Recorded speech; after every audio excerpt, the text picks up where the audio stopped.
aujourd'hui on essaye une petite dinguerie, la 300 SL R129, comme vous pouvez le voir marqué à l'arrière. Pour le lieu, bah, je me suis pas emmerdé comme vous pouvez le voir, hein.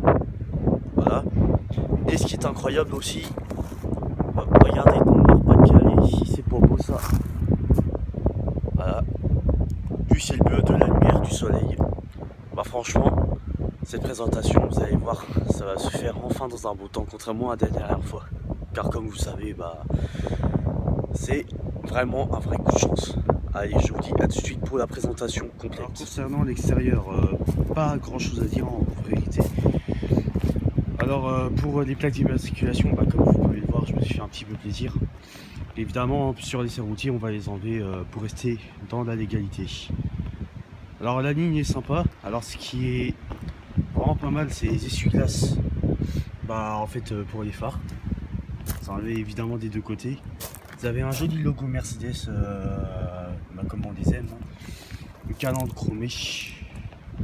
Alors sachez que le pare-choc avant vient d'être fait. Vous avez évidemment deux phares anti-brouillard, un ici et de l'autre côté. Alors les jantes, on est sur des 16 pouces normalement à vérifier.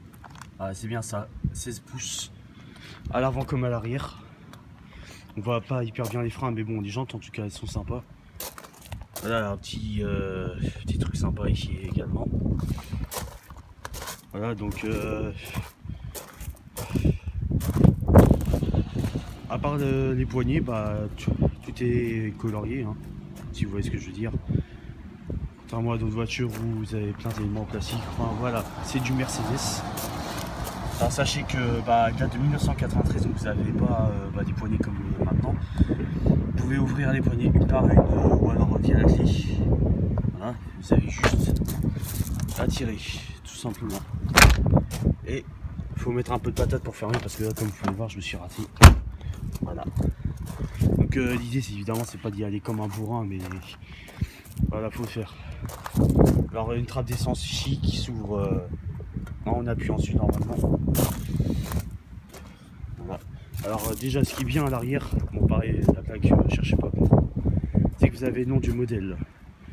Donc on est sur une 300 SL 24 comme je vous l'ai dit. Alors 24 c'est pour 24 super modèle. Alors concernant le coffre, là on n'est pas mal loti non plus. Hein, faut juste trouver comment ouvrir. Et en fait bah c'est juste là. On a l'habitude souvent d'aller chercher en dessous du truc et en fait vous appuyez là et vous avez une balle, c'est pareil. En direction à carbone, c'est un petit peu compliqué. Là vous avez quand même pas mal de place, vous pouvez mettre facile 3-4 bagages, des petits trucs dans les. Maintenant la place qui est au fond. Vous avez un tapis évidemment. Vous pouvez mettre voilà, ça je sais pas trop ce que c'est en soi, bah n'hésitez pas à me le dire en commentaire. Voilà, alors vous avez un triangle, bah voilà, ce qu'on met sur une bordure d'arrêt d'urgence, si vous voyez ce que je veux dire. Voilà, pour fermer pareil un petit coup sec. Voilà. Alors sachez que pour info, vous pouvez mettre un hardtop, ça alourdit un petit peu la voiture forcément. Mais c'est comme vous pouvez le voir à l'image, c'est un petit peu n'empêche qu'il faut avouer qu'il y a une belle pluie quand même. Alors concernant l'intérieur, on y arrive. Voilà donc très belle présentation. Façon Mercedes des années 90, forcément. Voilà, donc on est dans une position assez basse. Voilà. Pareil de l'intérieur, un petit coup sec pour fermer. La poignée est ici, pour baisser les vitres, ça se passe ici. Vous pouvez régler les sièges selon pas mal de positions. Vous avez 3 mémoires de position. Vous avez 2 enceintes ici. Les commandes ici, bah voilà, les commandes de conduite classiques. Vous avez des compteurs, bah voilà, hein. Perso, j'adore. N'hésitez pas à me dire votre avis en commentaire. Donc le moteur monte jusqu'à 7000 tours quand même, dans un feulement. Les gars, je peux vous garantir que vous n'avez pas besoin d'un Akrapovic. Parce que comme vous le savez, bah, la plupart des voitures de maintenant, bah, elles ont tendance à empiler les filtres à particules bah, à cause des normes. Et du coup, bah, je sais pas, recherchez le bruit d'une M2 nouvelle génération. Juste la version classique, vous verrez qu'au démarrage, vous entendez un petit bruit sympa, voilà, juste à l'instant du démarrage, puis après, c'est le bruit d'une Clio. Alors vous avez la consommation ici indiquée, alors voilà, c'est pas très précis. Là, dès que vous appuyez un peu, ça passe direct de 7,5 à 15 litres. Voilà. Et à plus de 20 litres, bah forcément si vous accélérez à fond. Vous avez les compteurs pour carburant, donc voilà, c'est divisé par 3 tiers. Ça, c'est la température du moteur. Alors sachez qu'avant de tirer dedans, l'idéal, c'est évidemment, le temps de chauffe, c'est très important. Il faut que ce soit vers 80-90. Voilà, pour ceux qui ne savent pas, je précise quand même. Là, pareil, ah non, attendez. Ça, c'est le niveau d'huile, je me suis trompé. Ça, pour le coup, c'est bien le niveau d'essence. Donc, voilà. C'est indiqué sous forme de fraction. Et là, vous avez une petite horloge. Voilà, je sais pas trop comment on règle perso, mais voilà. Alors, pour klaxonner, comme sur la plupart des voitures, ça se passe ici. Je vais pas appuyer pour pas déranger les gens autour.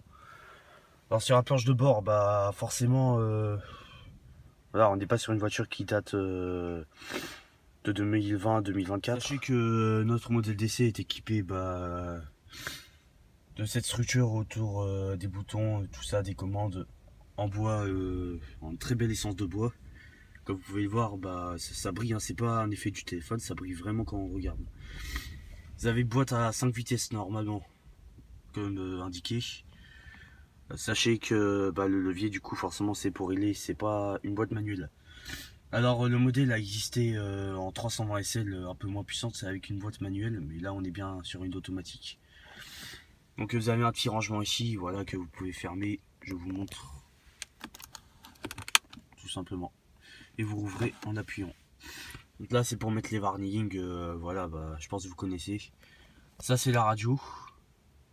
Donc voilà, je vais pas vous faire un guide complet parce que voilà. Vous avez un rangement ici. Alors pour le coup, pour ouvrir, si c'est juste sur ce bouton. Vous pouvez mettre mes gants en cuir par exemple. Hein. Donc là, voilà les commandes de climatisation, lave-glace, tout ça. Enfin non, pas lave-glace, mais voilà. Alors pareil de l'autre côté, vous avez sur ces magnifiques contre-portes, hein, franchement quand on les voit comme ça, c'est super beau. Dites-moi ce que vous en pensez dans les commentaires. Alors comme côté conducteur, pareil, siège réglable, 3 mémoires. Pareil ici pour fermer ou ouvrir la fenêtre. Sachez que vous avez du cuir, voilà, qui est également, pardon pour ma main, à retrouver. Évidemment vous avez des pare-soleil que vous pouvez même, comme sur pas mal de voitures, mettre sur le côté. Voilà. Pareil à clipser, pas toujours facile, mais ça, voilà. Alors évidemment de deux côtés vous avez un miroir, voilà. Voilà, ça va être pour ranger 2-3 trucs. Vous avez des commandes ici pour la lumière. Évidemment, vous avez ce rétroviseur intérieur. Pareil, ça, on n'a plus sur certaines voitures là d'aujourd'hui. Pourtant, c'est assez pratique quand vous regardez. Comme vous pouvez voir, on a vu pile sur l'arrière. Je vais de suite vous montrer l'accès à l'arrière. Bon, j'en profite pour vous faire une petite vue sympa de l'intérieur. Pareil, côté passager, vous avez énormément d'espace pour les jambes. Et l'accès à l'arrière, ça se fait tout simplement avec ces poignées. Alors pareil, c'est pas motorisé, il faut un petit peu de force. Pas hésiter à pas trop tirer sur la poignée et prendre par le dossier. Alors à l'arrière, pour les jambes, vous n'avez pas tellement de place, mais après, ça dépendra évidemment comment vous avancez le siège. Alors, ici on va les avancer, du coup voilà, pour que je puisse vous montrer un petit peu quelle place on peut avoir. Alors, voilà, donc comme vous pouvez le voir, là après j'ai avancé les sièges à fond. Et vous avez la place. Alors sachez que comme vous pouvez le voir sur l'image, sur la génération juste après, figurez-vous que vous aviez beaucoup moins de place et c'était pas avec un creux sympa comme ça pour le confort. Alors perso, j'ai mis des oreillers, voilà, pour mettre des cousins, des amis qui soient bien lotis. Alors voilà, je vais fermer la porte tant qu'à faire. J'ai failli m'éclater le poignet, bref. Alors moi du haut de mes 1m80, vous pouvez voir, c'est un petit peu juste. Enfin voilà, avec le hardtop c'est un petit peu plus haut, mais voilà. Alors ce sera confortable pour des gens qui dépassent pas les 1m60. Voilà, 1m60, 1m70 grand max. En perso, il y a 2 ans, la dernière fois que je suis allé dans cette voiture, parce que elle est quand même restée plus d'un an et demi au garage, et pendant 6 mois avant j'ai pas pu y aller. Je devais faire autour d'1,50 m. Je peux vous garantir que vous aviez de la place. Hein. Là, c'était très confortable, même derrière le conducteur. Ou voilà. C'est pas moi évidemment qui conduis. Celui qui conduit, bah. Avant, ils mettaient les sièges un peu moins loin, mais voilà, je pense pour plus de confort, ils les ont reculés. Pour les ceintures, là, vous avez des simples ceintures comme ça, parce que là, comme vous pouvez le voir, il n'y a pas beaucoup d'endroits pour les accrocher. Voilà, un petit coup sec, puis voilà. Alors évidemment, bah, comme sur les voitures classiques, bah, voilà, on peut appuyer là-dessus pour débrancher. Alors, je vous ai pas précisé que vous avez un accoudoir escamotable. Alors, parfois, c'est un petit peu compliqué. Voilà, il faut juste avoir un petit peu de force dans les deux. Voilà. Donc, il est assez bien réglable. Vous avez les rangements ici. Voilà, bah déjà, vous pouvez mettre des CD. Et là, vous pouvez mettre 2-3 trucs. Vous avez une prise voilà, pour brancher votre téléphone ou des clés USB. Si voilà, sinon, voilà, chose du 43, bah en vrai ça va, on a de la place et de la largeur. Un petit du poste conducteur, parce que franchement c'est super beau. Les compteurs comme ça, franchement c'est super beau. Alors évidemment, bah sur la 73 MG, ils sont gradués jusqu'à 300 km/h. Puis bah ils montent un peu moins haut dans les tours. Donc là, on est sur une des versions qui monte le plus haut dans les tours. Hein. Cette mi-tour, vous n'avez pas beaucoup de R129 qui y vont. Concernant l'extérieur, petite chose que j'avais oublié, les cigoulasses centrales, un peu comme sur les Koenigsegg. Je sais pas si vous ouvrez le capot, vous avez une petite poignée ici, je sais pas si on voit bien.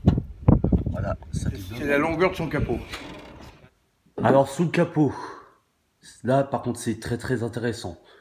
Alors c'est pas un V12 évidemment comme sur les 73, vous imaginez bien. Mais bon, c'est un 6 cylindres en ligne, voilà, 2960 cm3 exactement de cylindrée. On a 272 Nm de couple, pareil, c'est pas beaucoup. Mais voilà, hein, c'est ça qui permet de monter plus haut dans les tours aussi. On a 231 chevaux, disponibles bah, à partir de 6300 tours par minute, pour avoir 100% de la puissance. Le tout est transmis à une boîte de vitesse automatique 5 rapports. Que voilà, alors au niveau ligne d'échappement, bah forcément on n'a pas un truc de ouf, mais bon, on est quand même sur une voiture des années 90, on n'avait pas les empilements de filtres à particules, et ce qui fait que les deux petits pots d'échappement, bah, je peux vous garantir que à l'accélération comme à l'arrêt, le moteur démarré bien entendu, ça donne vachement bien, on a l'impression d'entendre une voiture de course. Quand je vous dis ça, je pèse mes mots, c'est pas une blague. Bon, on va tester ça sur la route, évidemment. Et là, je peux vous garantir que vous allez kiffer. Pour fermer, c'est pas compliqué. Voilà, vous n'avez même pas de machin à accrocher. Voilà, peut-être aller un peu fort, mais bon, voilà. C'est solide, c'est Mercedes. Bon, juste pour info, voilà le micro que j'utilise. Alors, voilà, donc j'ai perdu le petit truc qu'il y avait juste ici, mais c'est pas grave. Je vais vous brancher ça, puis je vais le mettre près du pot d'échappement. Comme ça, vous allez peut-être pouvoir mieux entendre, je sais pas, mais voilà.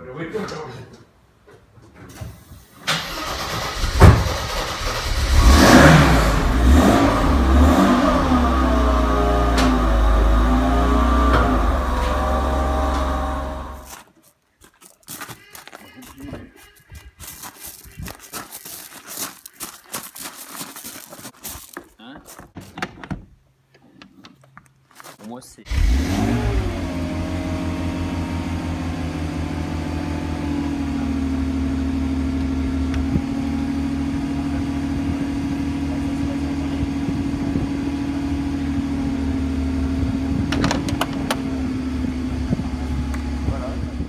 Avec le hardtop, ça donne ça.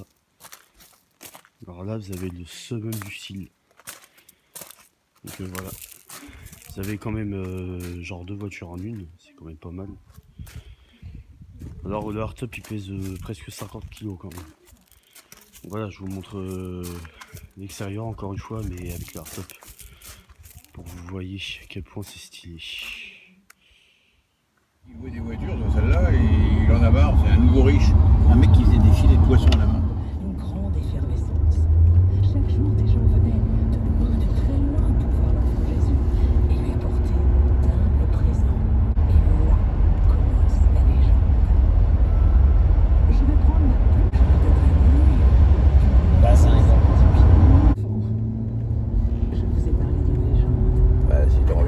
blanche. Oh non, Pourquoi? non, non, bah, vas-y, moi, je préfère regarder.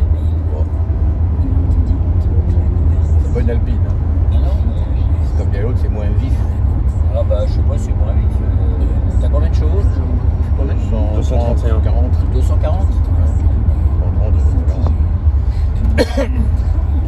Ouais, c'est bon.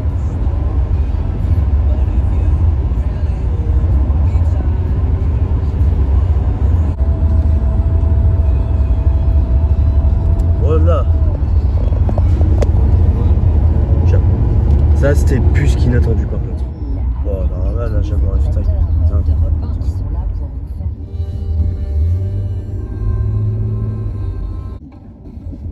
Encore de la Comme on me disait que les mecs, ils disaient non, ça Quand Sylvie était là, je lui disais, tu vois, quand on t'en parlait du plat pays ou du nord que c'est tout plat, bah, tu peux voir ici que c'est pas de Ça, c'était la fameuse chanson de Brel. Ouais. C'est dans Bah, le c'est pas loin d'ici, c'est tout Ouais. plat, mais pas ici. Dans le Marie disait avant, ah, le Brel, puis tu écartes encore pas de 35 bornes. Bon, bah à l'ouest, t'es dans la flotte, au nord, tu arrives au-delà des 35 bornes, tu arrives dans les Flandres, et au sud, tu arrives sur Montreuil, les plaines, et à l'est, tu tombes sur les zones de marais. Piloter le visier, surtout quand c'est vertical. C'est quoi ce sifflement là? Quand t'es bien Il n'y fermé. avait pas ça tout à l'heure. Ah, d'accord. Attends, je l'ai claqué, mais.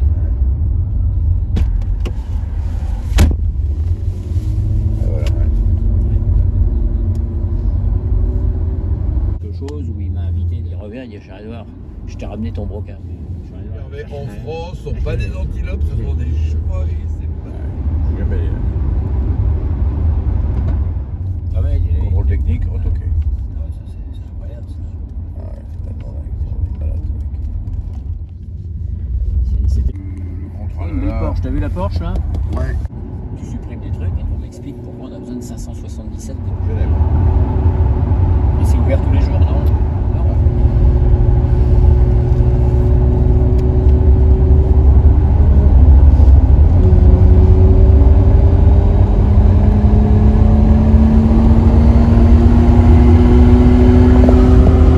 Ah, ça me fait du bruit aérodynamique.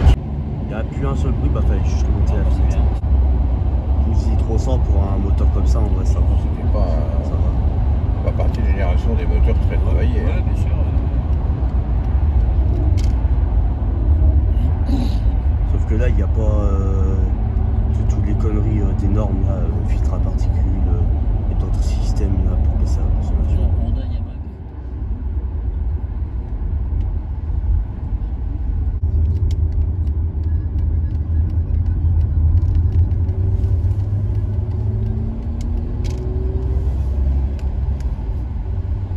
Manuel ta boîte ou pas? Tu veux passer les vitesses manuellement ou pas du tout? Non. Non. Je vais passer. Non, tu peux choisir tes. Ouais, tu Je peux. vais regarder, mais. Ouais, non, mais. Non, j'ai pas de séquentiel. Ouais, c'est ça.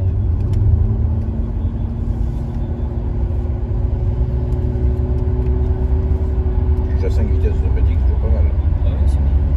Pour la voiture. Tu m'as dit qu'elle est 92. 13.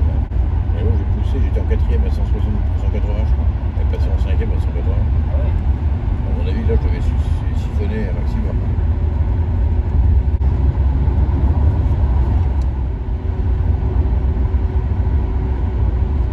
Elle marche très bien cette voiture. Là, avec le truc d'avant, elle serait déjà tombée en panne, là, non? Oh là là.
répartition des masses entre l'avant et l'arrière, telle que ça tenait pas la route. Enfin, ça tenait la route sur route sèche, ça allait, mais si la route était un tantinet Bon, t'es prêt? Ouais.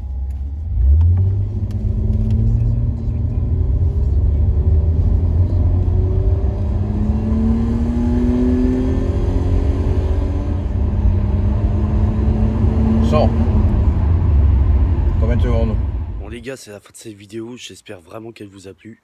Pour le tournage, bah voilà, un bon 190 km/h et une belle accélération au départ arrêté. Sachez que je vous retournerai sûrement de temps en temps des shorts avec des accélérations. Je vous les publierai sans hésiter.